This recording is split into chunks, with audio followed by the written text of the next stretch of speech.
¿Qué tal, compañeros? Buenos días. Buenos días, profesor. Buenos días. Vamos empezando con la encuesta diaria. Ya esto la entregaron. Hay que entrar a este sitio, encuesta diaria. Buscar tecnológico de estudios superiores, colocar su matrícula, su contraseña. Entrar. Contestar todo eso como si estuviéramos completamente sanos para que no nos bloquee.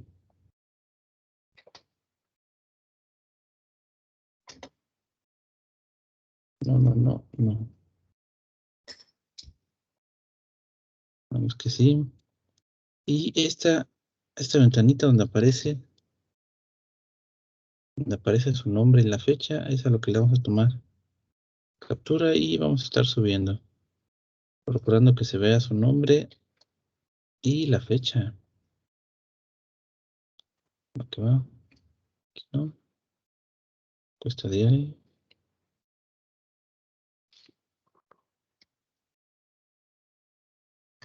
Va que va. Vamos a revisar qué fue lo que vimos la clase pasada.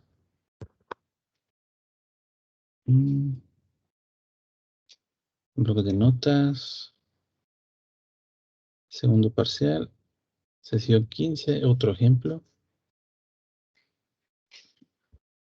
Ok, la clase pasada resolvimos un circuito ZRCL, donde tenemos una impedancia generalizada, un inductor en forma de, donde nos dan su reactancia, un capacitor donde nos dan su reactancia y otro inductor donde también nos dan su reactancia. En este circuito, igual que en los que hemos hecho anteriormente, nos piden encontrar sus voltajes y sus corrientes de cada uno de estos elementos. Para hacer eso, necesitamos primero escribir estas impedancias, la de inductor L1, L2 y la de capacitor. ¿Sale? Tenemos sus datos en forma de reactancia. Entonces, para el caso de la impedancia de inductor, necesitamos multiplicar por J para tener su impedancia. Para el caso del capacitor, necesitamos multiplicar por menos J. Una vez que ya tenemos estas impedancias, ahora sí ya podemos pensar en ir reduciendo este circuito. ¿Sale? Empezamos con los dos elementos más alejados a la fuente. Esos dos elementos son estas dos impedancias, inductor y Z2. Como están conectadas en serie, su equivalente es una sola impedancia. ¿Vale? Después, como no podemos reducir Z2, L2 no está ni en serie ni en paralelo con R ni capacitor. ¿Sale? No podemos reducir esta con estas dos, pero estas dos, resistencia y capacitor, están conectadas en serie una con la otra, entonces estas dos las podemos reducir a una sola, que es impedancia equivalente RC. Y ya en ese momento tenemos estas dos que están en paralelo, podemos reducir a una sola, que es RC2L2. Y ya en este circuito equivalente tenemos Z1 que está en serie con L1 y esos están en serie con la impedancia equivalente RC2L2. Entonces reducimos estas tres a una sola, que en este caso ya va a ser impedancia total. Y ya tenemos nuestro primer dato, que es Z total. Con esa impedancia calculamos nuestra corriente de impedancia total, que es voltaje de impedancia total entre impedancia total. Con la ayuda de la calculadora hacemos esta operación de manera directa y nos da 568.854 miliamperes con un ángulo de 55.4403. Y de ahí nos toca llenar los demás datos. Para eso tenemos que regresar. ¿Sale? Aquí le puse con color naranja. Hay que regresar hasta que aparezca un elemento no combinado. Nos regresamos y los primeros elementos que aparecen son L1 y Z1. Como están conectados en serie, significa que sus corrientes son iguales. ¿Sale? La de L1, Z1 y la del equivalente RC2, L2. Entonces por acá tenemos este punto de partida, donde está esta equivalencia entre estas corrientes por estar conectados en serie. Y esta otra es porque estos dos circuitos, circuito equivalente 3 y circuito equivalente 4, eh, son equivalentes uno con el otro. Es decir, la corriente que pasa por estos dos puntitos en rojo es la misma corriente que pasa por estos dos puntitos. Entonces, por eso aquí tenemos igual a la corriente de impedancia total. Entonces, ya tenemos la corriente de estos dos elementos. Con esa corriente podemos encontrar esos voltajes utilizando ley de Ohm. Ok, después nos seguimos regresando hasta que aparezca un elemento que no esté combinado con alguien más. Nos regresamos hasta el circuito equivalente 1. Ahí en la corriente, ahí tenemos que aparecen resistencia y capacitor que están conectados en serie, significa que su corriente es la misma. Pero no podemos todavía decir algo acerca de esa corriente. Como tenemos un circuito equivalente 1 con 2, entonces la corriente de estos dos va a ser la misma que la corriente del equivalente resistencia capacitor. Ese equivalente de resistencia capacitor podemos encontrar su corriente con ley de Ohm, que es voltaje entre impedancia. Voltaje tampoco lo conocemos, pero ¿qué podemos decir del voltaje de RC? Como RC está conectado en paralelo con otra impedancia, el voltaje de esos dos elementos va a ser el mismo, ¿sale? Porque están conectados en paralelo. Y además, estos dos elementos que están conectados en paralelo tienen el mismo voltaje que su equivalente, que es RC2L2, ¿sale? Y para ese elemento equivalente RC2L2, podemos hacer ley de Ohm para encontrar ese voltaje, un producto de impedancia por corriente, la corriente que ya la teníamos de un paso anterior. Sustituimos, hacemos las operaciones, nos da un voltaje. Este voltaje ya lo podemos sustituir de regreso en el paso anterior. Sustituimos, hacemos las operaciones y nos da esta corriente. Con estas corrientes encontramos dos voltajes y luego que pues nos seguimos regresando hasta que aparezca un elemento que no esté combinado con alguien más. Y ya los últimos que aparecen son L2, Z2. Esos dos que están conectados en serie significa que sus corrientes son iguales, ¿vale? Pero también tenemos que la corriente que pasa por estos dos es la misma corriente que pasa por su equivalente, que es Z2L2. Aquí le ponemos que es igual a la corriente Z2L2.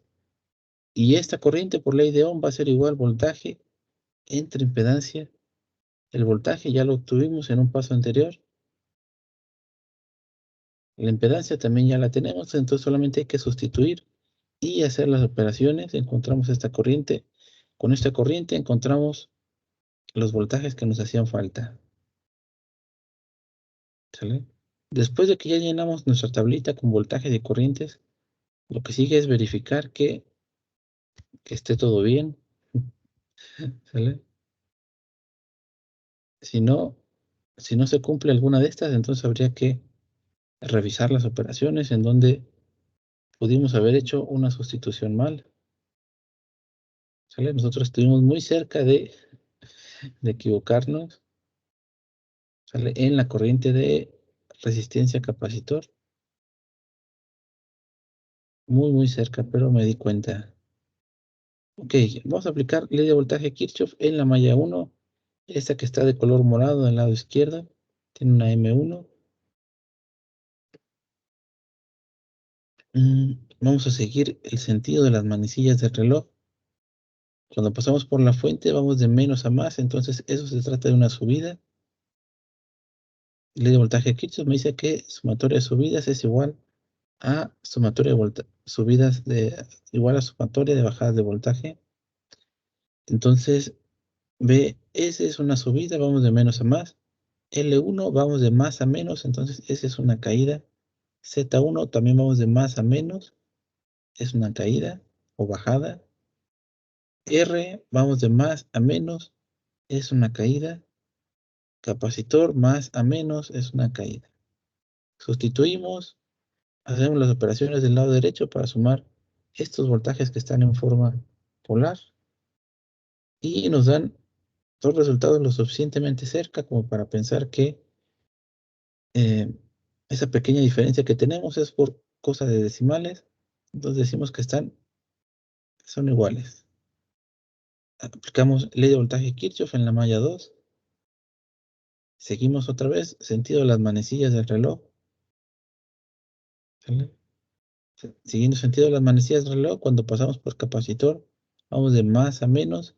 Entonces ese va a ser una subida. Cuando pasamos por resistencia, también vamos de más a menos, una subida.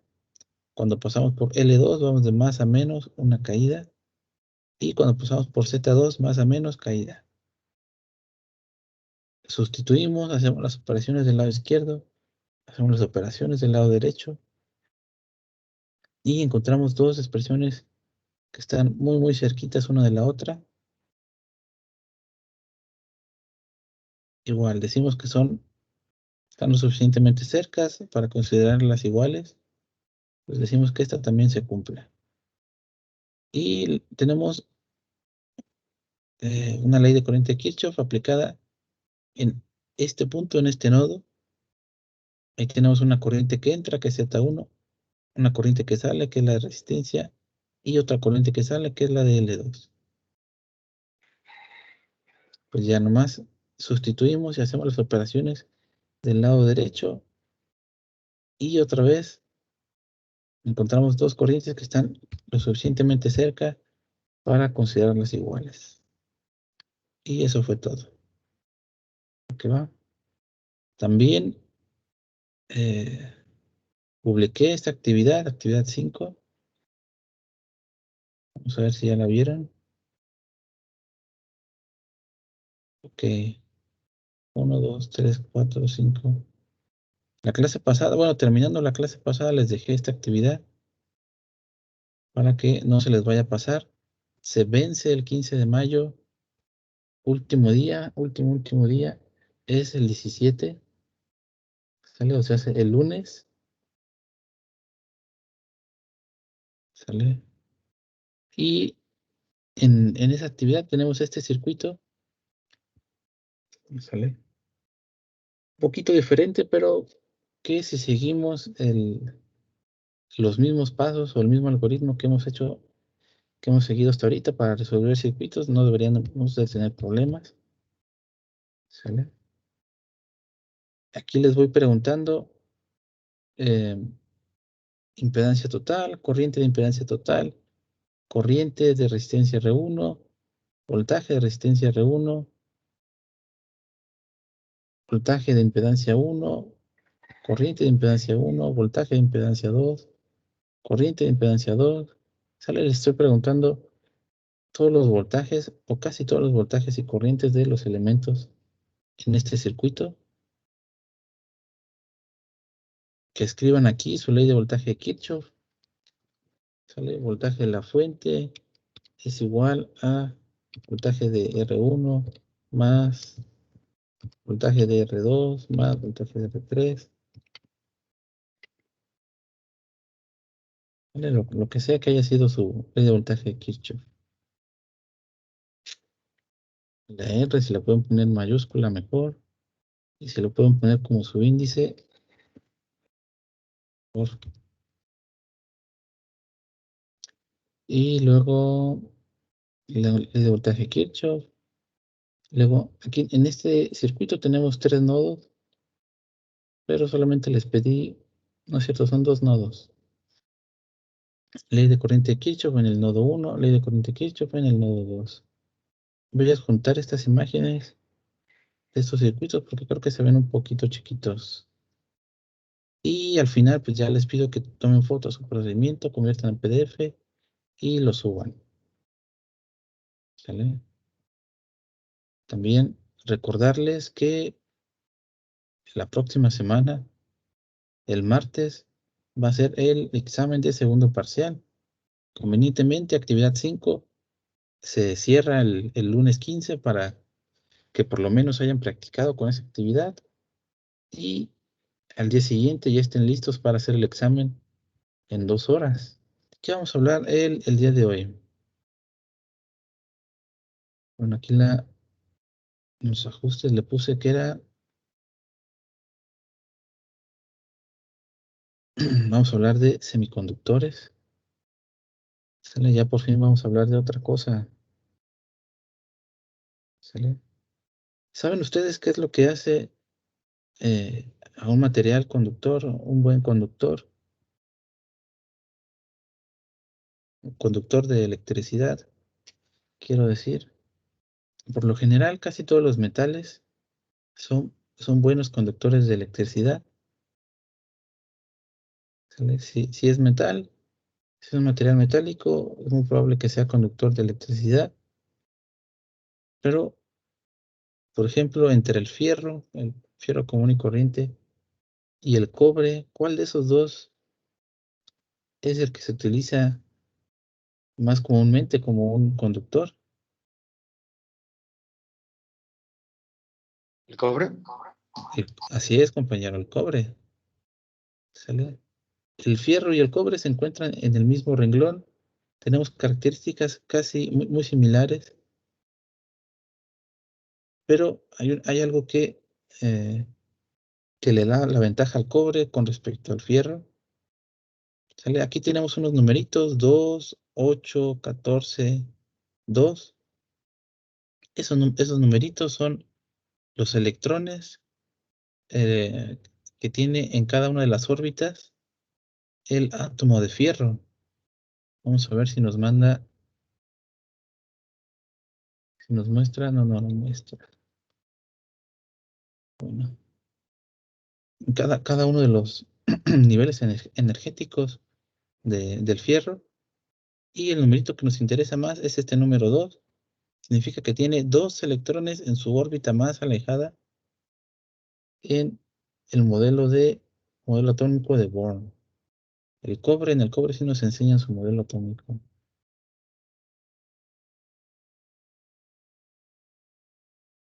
¿Sale? En el modelo atómico de Born tenemos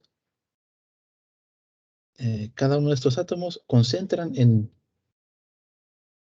su núcleo, en un centro, todos los protones con una carga positiva y mismo número de neutrones en su, y dando vueltas alrededor de su núcleo se encuentran todos los electrones. El mismo número de protones que tenemos en el núcleo es el mismo número de electrones que están dando vueltas alrededor. Cada órbita, sale porque tenemos diferentes órbitas. Cada órbita solamente puede albergar un cierto número de electrones. ¿Sale? Por eso tenemos estos numeritos. Cobre 2, 8, 18. Quiere decir que tiene una órbita más al centro con 2 electrones, otra órbita con 8, otra órbita con 18 y una más alejada con un solo electrón. ¿Sale? ¿Qué habíamos definido nosotros como corriente? ¿Sale? Eso lo hicimos casi en la primera clase. Biblioteca de contenido, primer parcial. Fue hasta que empezamos a ver. En la sesión número 3. ¿Sale? Nosotros dijimos que la corriente era el movimiento de electrones. ¿Sale? Si hay electrones en movimiento, entonces tenemos corriente eléctrica. Si no hay electrones que se están moviendo, entonces no tenemos corriente. ¿Sale? Y a este movimiento nos referimos a que cambie de un lugar al otro, que recorra todo todo mi cablecito, todo mi conductor, sale a ese tipo de movimiento, porque los átomos, los electrones se encuentran siempre dando vueltas alrededor de su núcleo, ¿sale? Entonces, aunque no tengamos una corriente, pues el electrón se está moviendo, pero el movimiento al que nos referimos nosotros es que este electrón que está aquí se salga de este átomo de cobre, se vaya a un átomo de cobre vecino y empiece a haber movimiento de carga eléctrica. Hoy se me hace que tengo mucho zoom. ¿Sale? Entonces, aquí en mi tabla periódica, el cobre, la plata y el oro, ¿sale? Estos tres son, eh, son de los mejores conductores que tenemos disponibles. ¿Sale? ¿Y cuál es la característica que tienen en común cobre, plata y oro? Aquí en esta tablita no se ve, pero la característica que tienen en común cobre, plata y oro es que la plata tiene también un electrón en su órbita más alejada. El oro también tiene un electrón en su órbita más alejada. Esos tres son excelentes conductores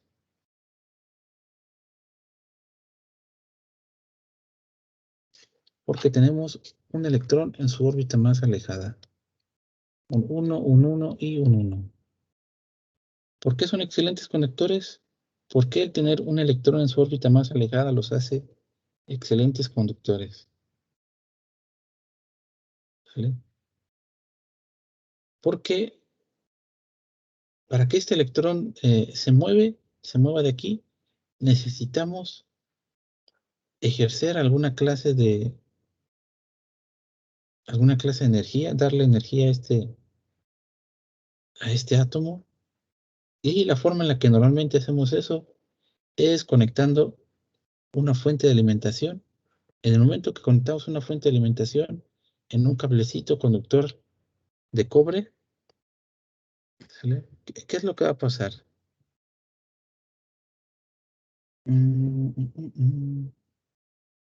La carga, la carga positiva de esta fuente va a atraer a uno de los electrones, ¿sale?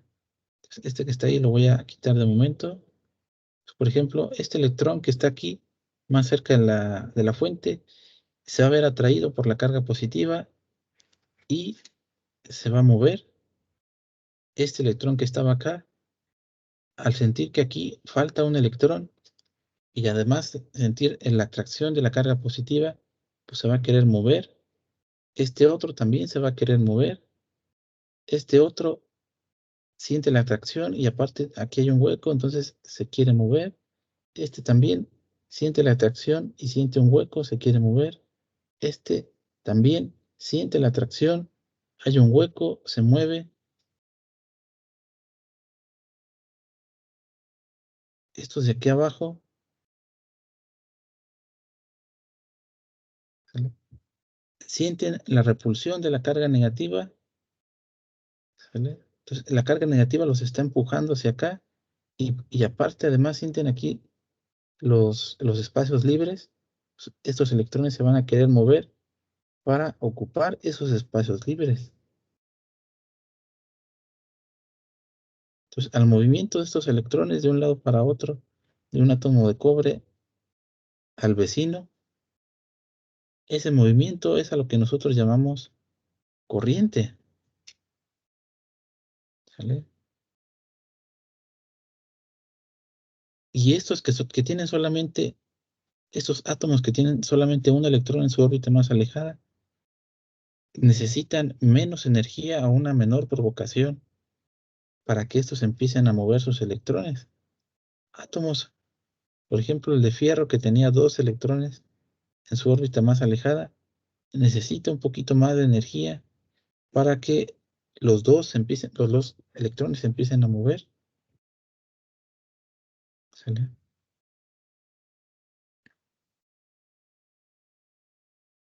El movimiento, el movimiento de los electrones es el sentido real de la corriente eléctrica. ¿Sale? Ah,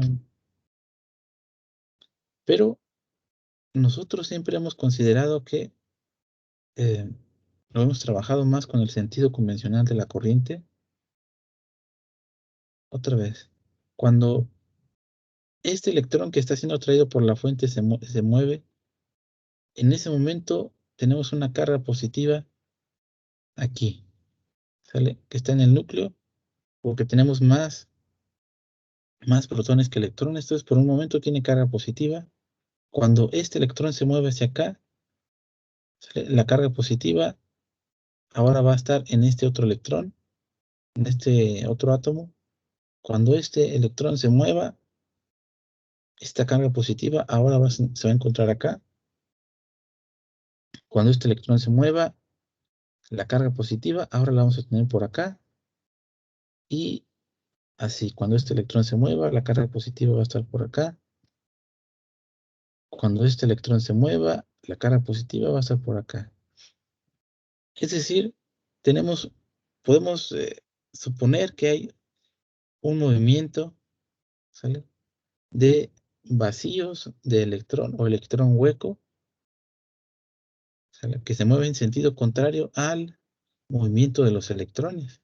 ¿Sale? Aquí los electrones se están moviendo a la izquierda, estos electrones huecos se están moviendo hacia la derecha. El sentido convencional de la corriente eléctrica es el movimiento de los electrones huecos. ¿Aquí va? Ok, pues ya hablamos de lo que hace a un buen conductor. ¿Sale? Un material aislante sería un material que no importa, o más bien que que necesita demasiada energía para empezar a mover sus electrones, ¿sale? Y, y esos serían átomos que ya están completos en sus órbitas más alejadas, o casi completos, ¿sale? Un material semiconductor sería eh, materiales cuyas características se encuentran a la mitad entre un buen conductor y un material aislante.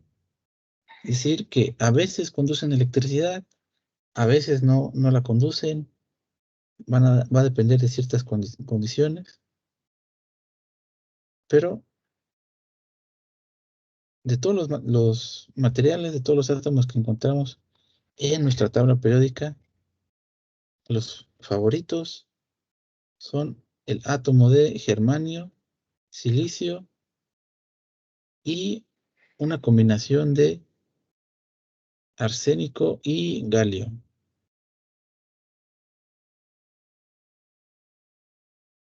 ¿Sale?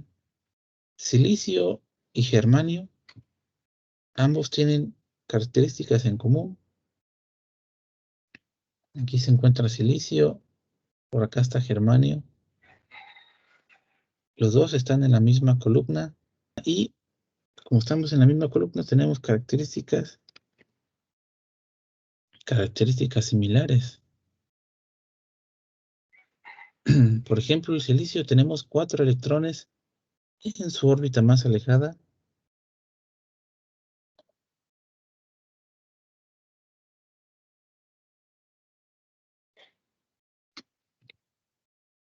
El germanio también tiene 4 electrones. El galio y el arsénico. ¿Vale? Galio tiene 3 electrones de valencia en su órbita más alejada. Arsénico tiene 5. Estos materiales y otros más que encontramos en la naturaleza ¿sale? Por lo regular buscan estar completos, ¿sale? Buscan tener órbitas completas y una forma en la que los átomos o los elementos en la naturaleza logran esto es mediante enlaces covalentes.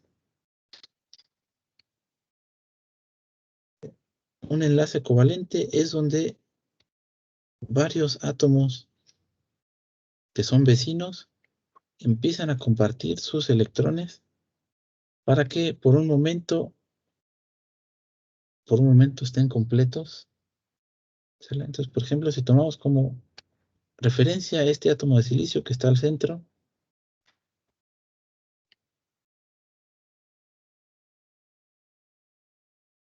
¿sale? Va a compartir sus electrones con otros vecinos. Que era con rojo. Y por un momento va a estar completo,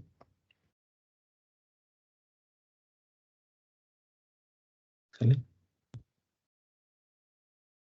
Estos tipos de enlaces donde comparten electrones son enlaces covalentes, que igual cuando juntamos el arsénico con el galio, también se forma un enlace covalente donde empiezan a compartir electrones,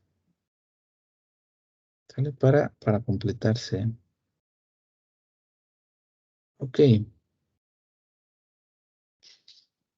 niveles de energía. Cuando más alejado se encuentra un electrón de su núcleo, mayor es su estado de energía, ¿sale? Y cualquier electrón que haya abandonado a su átomo padre tiene un estado de energía mayor que todo electrón que permanezca en la estructura, ¿sale? Los electrones que abandonaron a su átomo padre es porque se les insertó energía de alguna manera, con calor, con una atracción de carga eléctrica, ¿sale? Esas líneas de color azul representan las órbitas, ¿sale?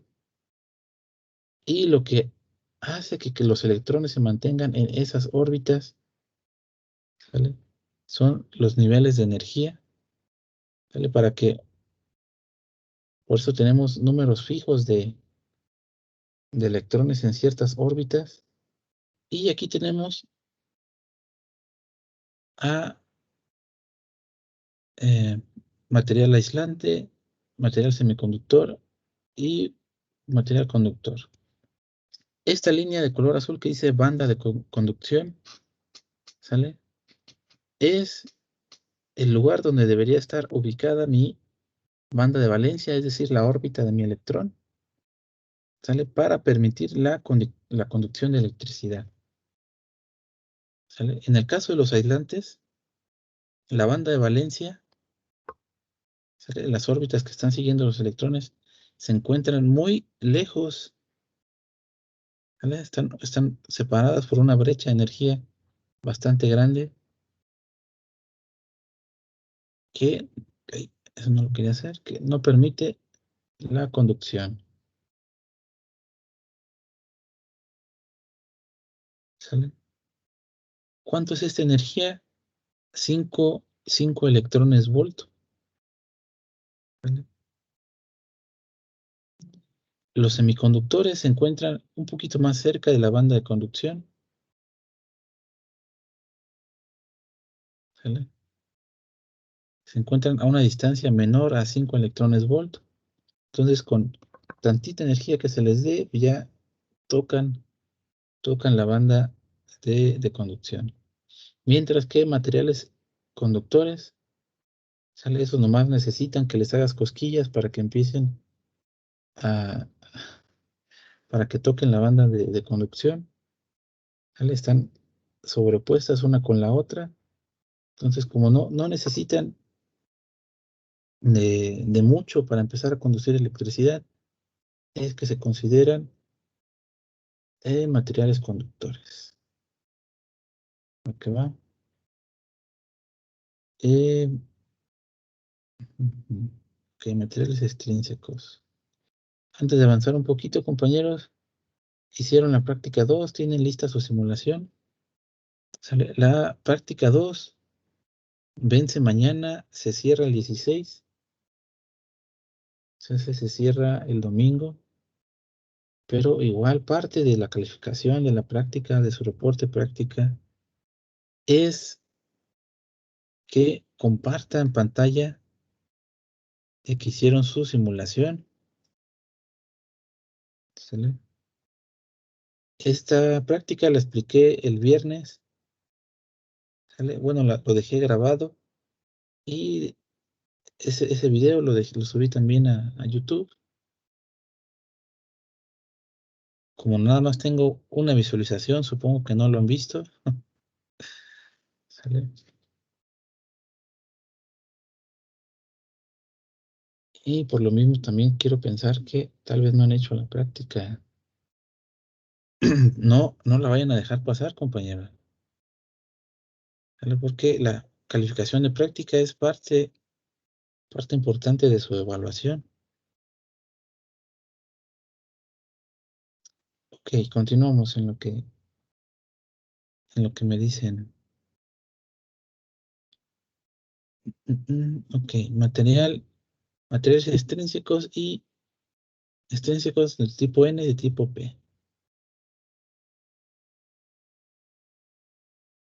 Aquí de manera natural nosotros vamos a encontrar átomos de silicio que forman su enlace covalente, comparten un electrón con algún otro vecino.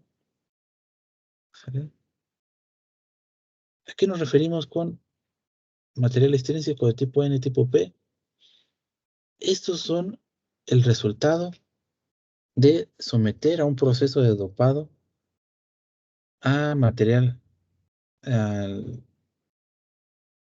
este, a un bloque de silicio en estado natural. Entonces, en el dopaje de tipo P, bueno, en ambos dopajes, en tipo P y tipo N, se introduce un elemento extraño, ¿sale? Un elemento diferente a los átomos de silicio. En el caso de tipo P, se introdujo un átomo de boro. El átomo de boro tiene 3 electrones en su órbita más alejada. Significa que aquí le falta un electrón para estar completo. En el dopaje tipo N se introduce un átomo de arsénico, el cual tiene 5 electrones en su órbita más alejada. Significa porque por ahí hay un electrón que, que está de más.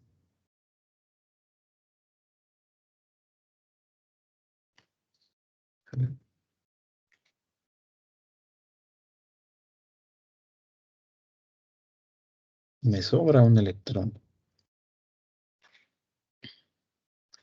¿Qué sucederá cuando yo junte este material con dopaje tipo P con este otro material que tiene dopaje tipo N?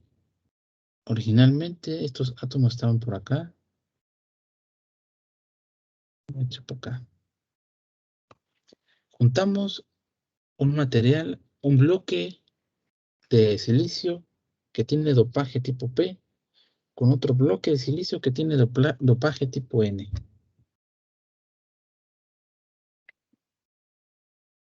¿Vale? Del lado derecho nos sobran electrones. Vamos a ponerle aquí, sobran electrones.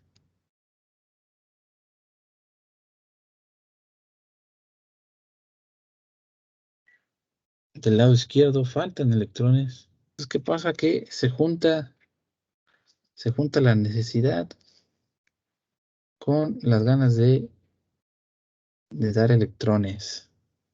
Pues lo que va a pasar es que a este que le sobra no va a tener ningún problema en donarlos a sus compañeros que sí lo necesitan. Entonces, estos electrones que están aquí, que andan volando, que no tienen a dónde ir, se van a mover y van a terminar completando algún átomo de boro que se encuentre del lado izquierdo. Pero cuando los electrones del lado derecho se empiezan a mover hacia el lado izquierdo, ¿Sale? En el momento en el que ese electrón se movió, aquí este átomo de arsénico va a tener un protón más que su número de electrones. Al tener más protones, vamos a tener una carga mayormente positiva. ¿Vale? Y así va a pasar con varios átomos que se encuentran aquí cerquitas. ¿Sale? Ahorita yo solamente dibujé pocos átomos, porque si no, imagínense andarlos dibujando todos. Pero debemos de pensar de que hay varios átomos de arsénico, no solamente los dos que dibujé, hay varios, hay más,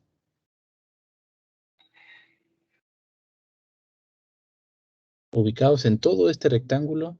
Y cuando los electrones empiezan a ocupar espacios en el lado izquierdo, en material con dopaje tipo P, aquí empezamos a tener una carga que es mayormente negativa.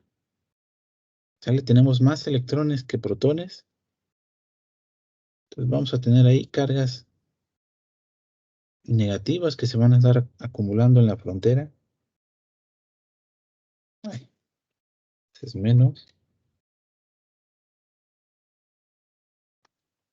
Igual solamente dibujé dos átomos de boro, pero debemos de imaginar que hay más. Nos debemos de estar conscientes de que hay más. Va a llegar un momento en que los electrones que se quieren mover, ¿sale? La energía que tienen no va a ser suficiente como para cruzar esta, barrera, ¿vale? Esta capa de átomos de silicio con dopaje tipo P que tenemos, que tienen un exceso de electrones. Este exceso de electrones, vamos a tener una carga eléctrica mayormente negativa, ¿sale? Y esta carga eléctrica mayormente negativa va a repeler a los electrones nuevos que intenten cruzar, ¿sale? Entonces ya en ese momento ya no va a permitir el paso, ¿sale? Que electrones que aún se encontraban sin rumbo, que aún se encontraban disponibles, ya no se puedan mover,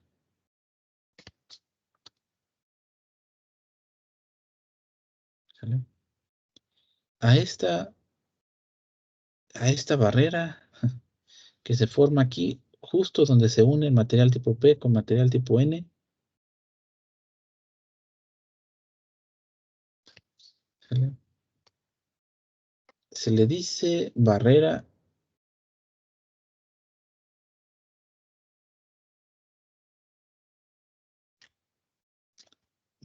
potencial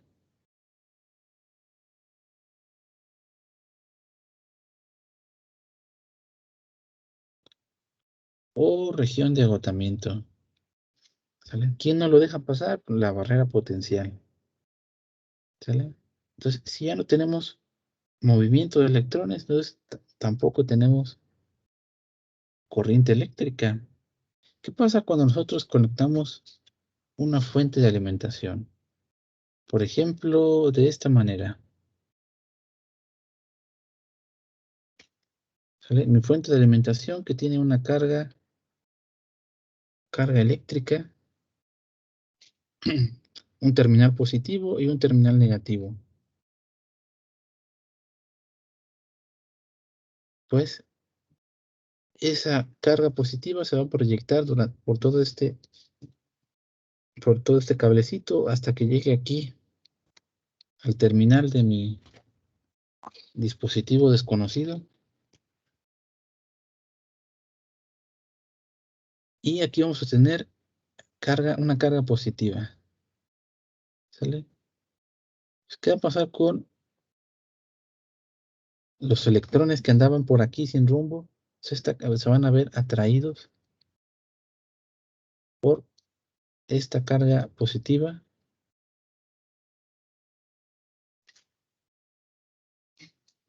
¿Sale? Y va a haber algunos electrones que se van a querer mover por acá.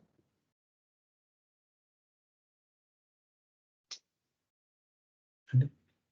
Van a ser empujados por la fuente hacia acá. ¿Sale? Luego aquí la carga negativa va a repeler.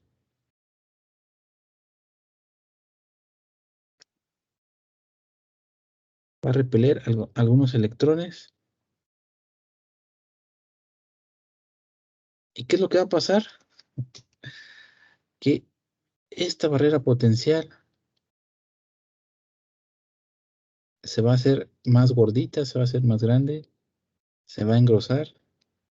¿Sale? Cuando se me acaben los electrones que estaban libres por aquí, ¿sale? Porque estos electrones que andan libres no son infinitos, ¿sale? Hay un número fijo de átomos de arsénico que a los que sobran electrones.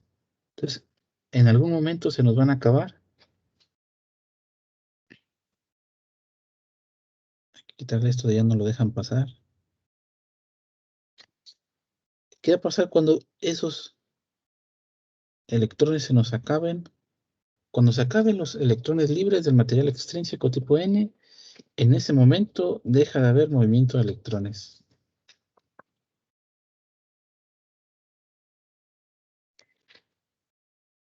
Es decir, no hay movimiento de electrones. ¿Qué es lo que sucede? Que tenemos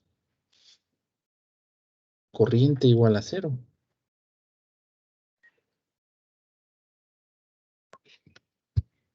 ¿Sale?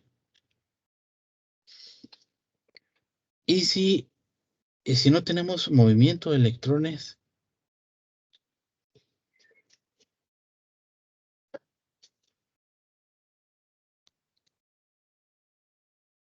se está comportando como un no conductor.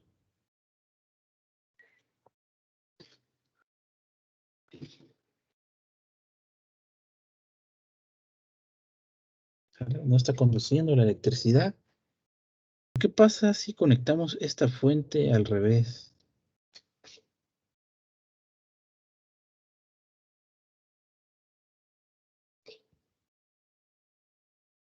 Bien, quedó donde quería. Ahorita la teníamos menos más, vamos a conectarla al revés.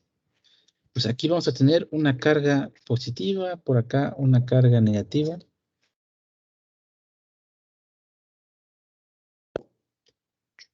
¿Sale? Y esta carga positiva va a atraer electrones que se encuentren por aquí. ¿Sale? ¿De dónde los va a atraer?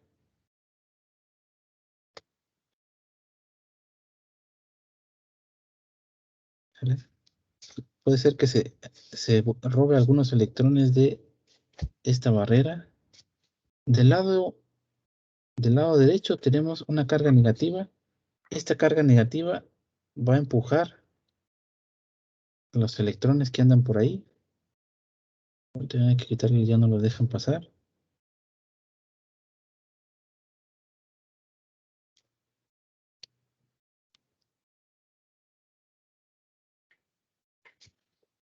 Entonces, esta carga negativa va a empujar a los electrones. Entonces, como aquí del lado izquierdo le quitamos electrones a esta barrera y aparte los estamos empujando del lado derecho, ¿sale? Pues va a haber más electrones que se van a brincar, que se van a volar la barda, ¿sale? Electrones que se cruzaron esta barrera. Y como acá tengo una carga positiva que los está trayendo, pues van a continuar moviéndose. Van a llegar aquí al cablecito conductor y se van a mover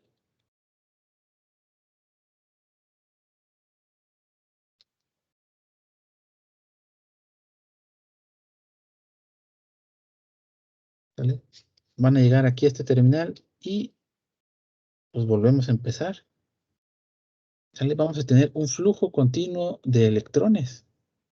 Tenemos un flujo continuo.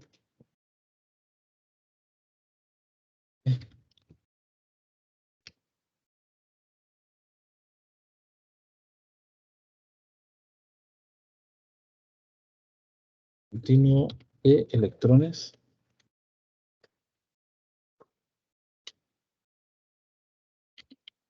Es decir, tenemos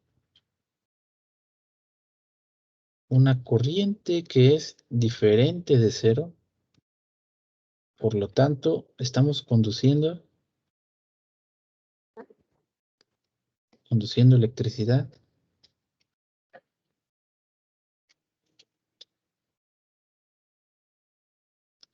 Aquí se adelgaza la barrera. Bueno, más bien aquí se engruesa.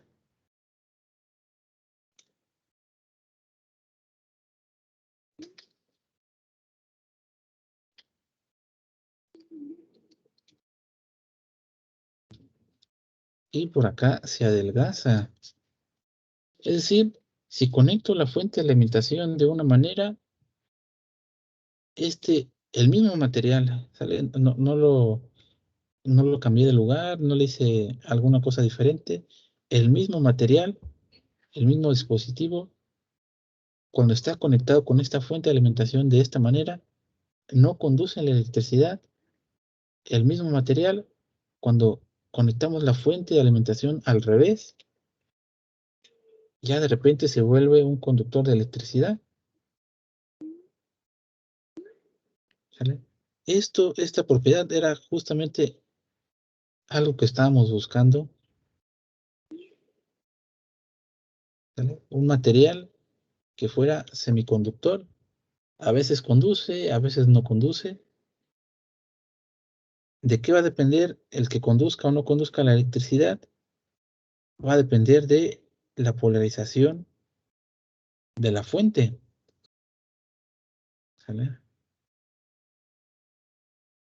A esta que tenemos aquí, le vamos a poner polarización inversa.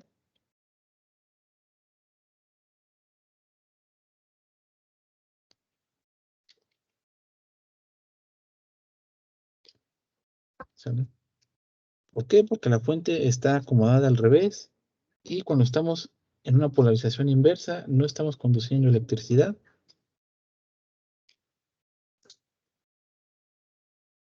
En cambio, en este otro,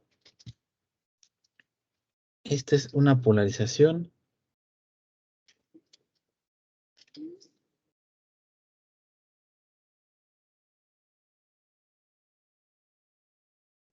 directa. En este otro caso, tenemos, ¿sale? Cuando estamos polarizados en directo, este dispositivo, que ya necesitamos darle nombre, se comporta como un conductor de electricidad. Ok, ahí está bien. ¿Sale? A esta barra, donde tenemos esta barra de silicio que tiene dos tipos de dopaje, un dopaje tipo P, un dopaje tipo N. ¿Sale? Tenemos dos terminales que es donde conectamos nuestra fuente de alimentación.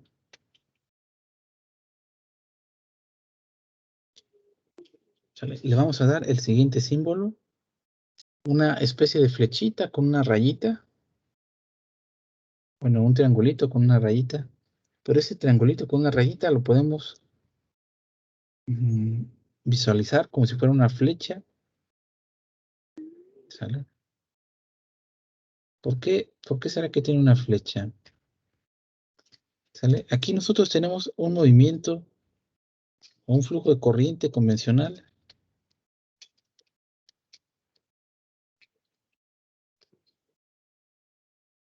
con sentido de la corriente real.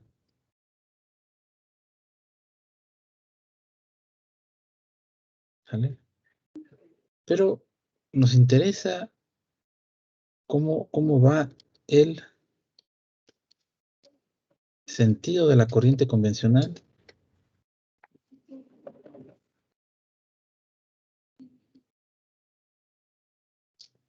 Corriente en sentido convencional. En el sentido convencional, los que se están moviendo es el electrón hueco.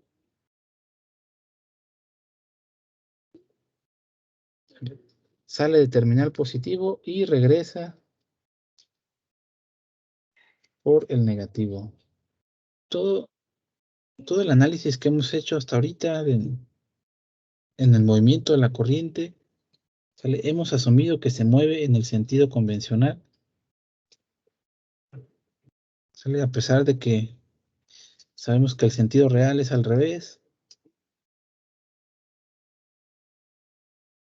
Pudiéramos enseñarlo al revés, pero todo el mundo, todos los que trabajan con circuitos eléctricos, ¿sale? Utilizan sentido convencional.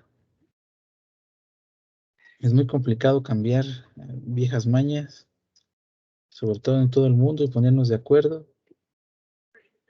Entonces es más fácil asimilar que esto se trata de un sentido convencional, ¿sale?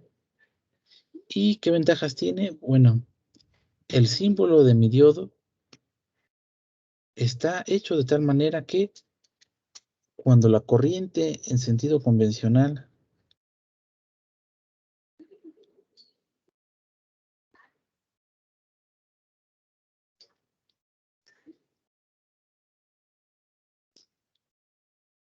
pasa a través de este dispositivo en la misma dirección que la flechita del símbolo, entonces ese dispositivo se va a encontrar en polarización directa. Cuando la corriente en sentido convencional va en sentido contrario, aquí la corriente convencional iría así. En este caso, la corriente en sentido convencional va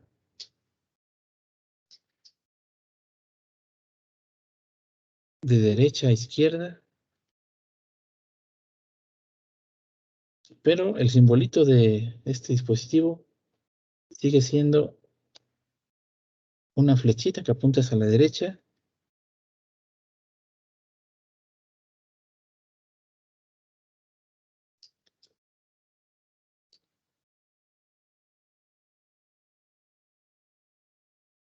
¿Sale?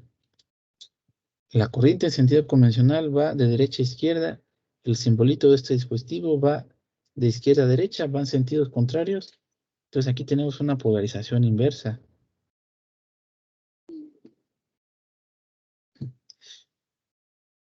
Todo esto, ¿qué nombre le dimos o qué nombre le vamos a dar a este dispositivo? Este dispositivo se llama diodo.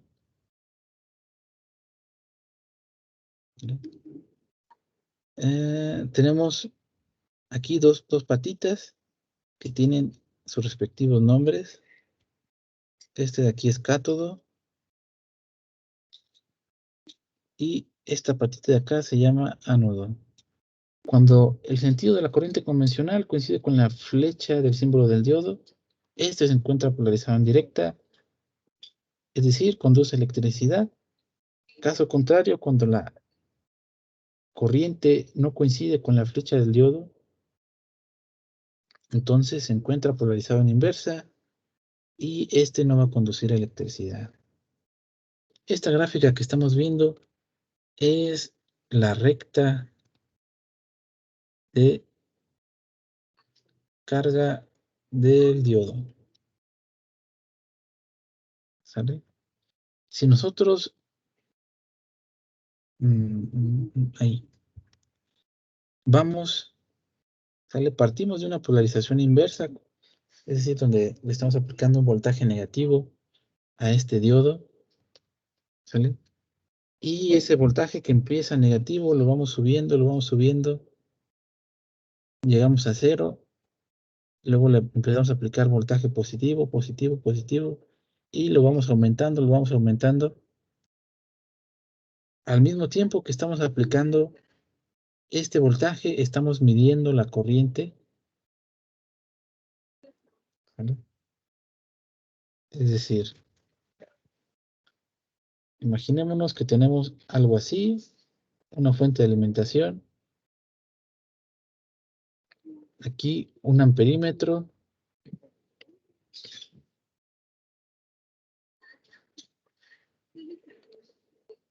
y nuestro diodo.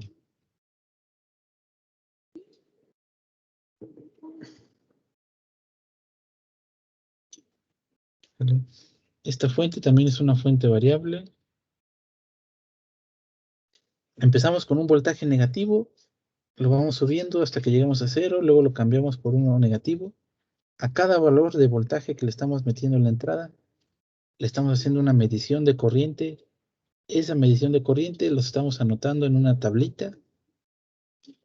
Después de que terminamos de jugar con los voltajes, revisamos esas mediciones de voltaje y de corriente, lo graficamos, veríamos una gráfica muy parecida a esta de color azul,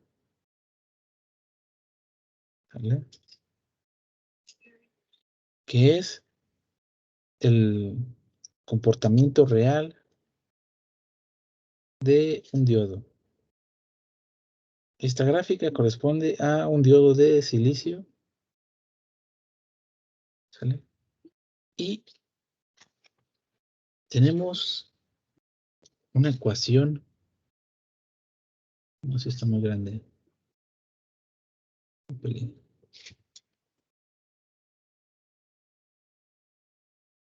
Una ecuación que modela el comportamiento del diodo, ecuación de Schottky,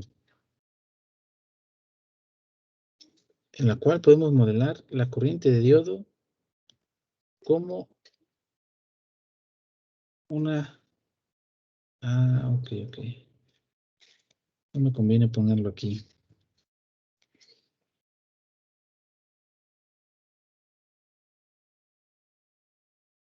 Pongámoslo acá.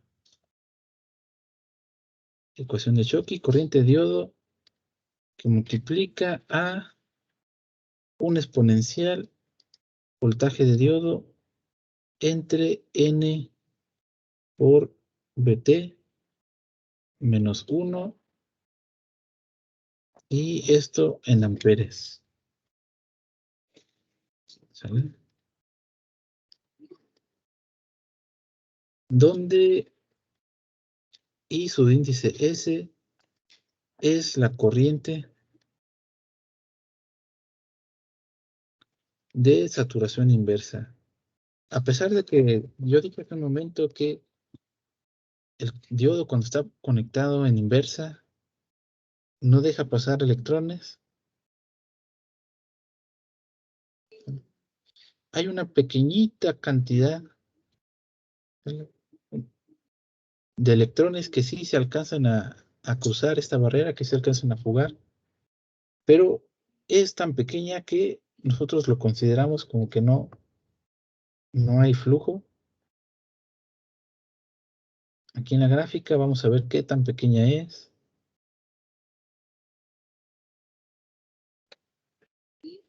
¿Sale? Para este caso de diodo de silicio tenemos una corriente de saturación inversa que está entre 10 picoamperes y 50 picoamperes. ¿Sale? Si no se acuerdan cuánto vale este prefijo multiplicador pico, ¿sale? 10 picoamperes es igual a 10 por 10 a la menos 12 amperes. 50 picoamperes es 10 por 10 a la menos 12 amperes. 50i. O sea, son corrientes muy pequeñas.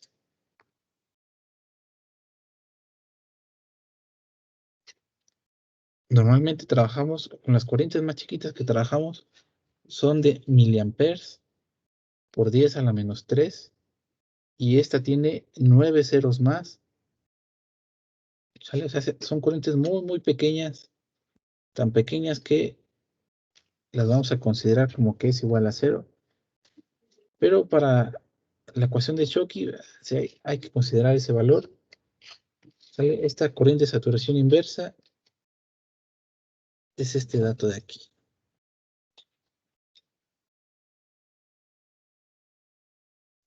¿Sale?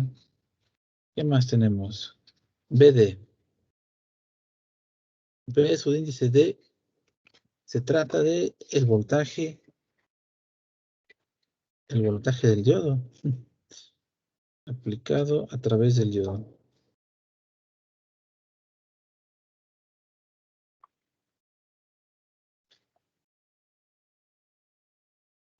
¿Sale? N es un factor de idealidad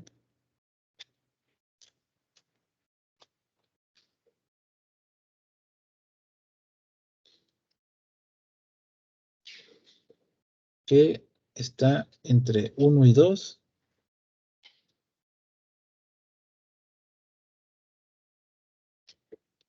Y para nosotros vamos a suponer que N es igual a 1. B de T,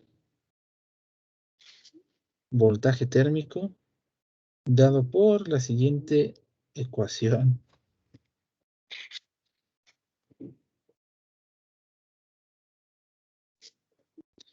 Voltaje térmico es igual a constante de Boltzmann por la temperatura entre la carga de un electrón.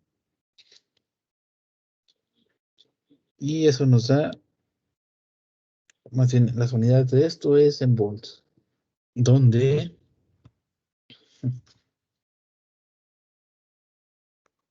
K es la constante de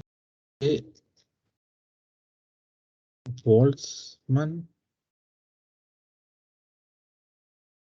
y es igual a 1.38 por 10 a la menos 23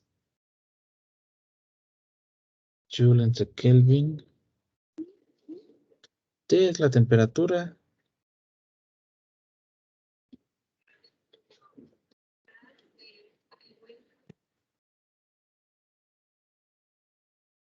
Temperatura absoluta en grados Kelvin.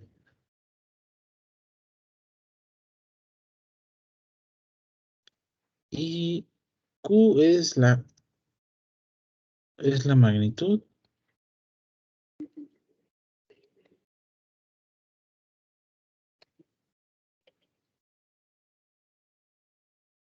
La magnitud de carga de un electrón, que es igual 1.6 por 10 a la menos 19 Coulomb. Ok, vamos a hacer un pequeño ejemplito para determinar voltaje térmico de un diodo.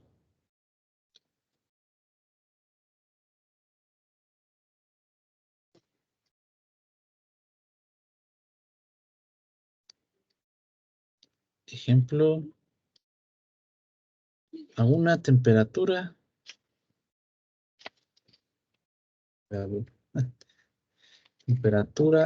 de 27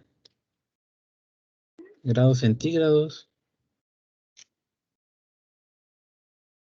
una temperatura común para dispositivos cerrados.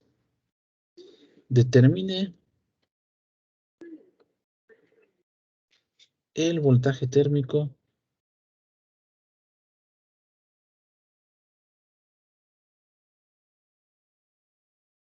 facilito. Ok, ¿qué tenemos que hacer? Primero, el único dato que nos están dando es lo único que necesitamos, es la temperatura, pero nos la están dando en grados centígrados. Esa temperatura habrá que pasarla a temperatura absoluta en grados Kelvin. Para eso, ¿qué tenemos que hacer? Hay que hacer una conversión de Kelvin, de grados centígrados a Kelvin. Lo único que tenemos que hacer es sumarle 273. Esto nos va a dar 300 grados Kelvin. Eso lo sustituimos en la formulita para calcular voltaje térmico.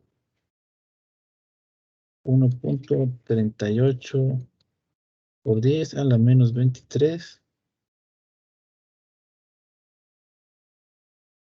Joule entre Kelvin. 300 Kelvin. Entre 1.6 por 10 a la menos 19.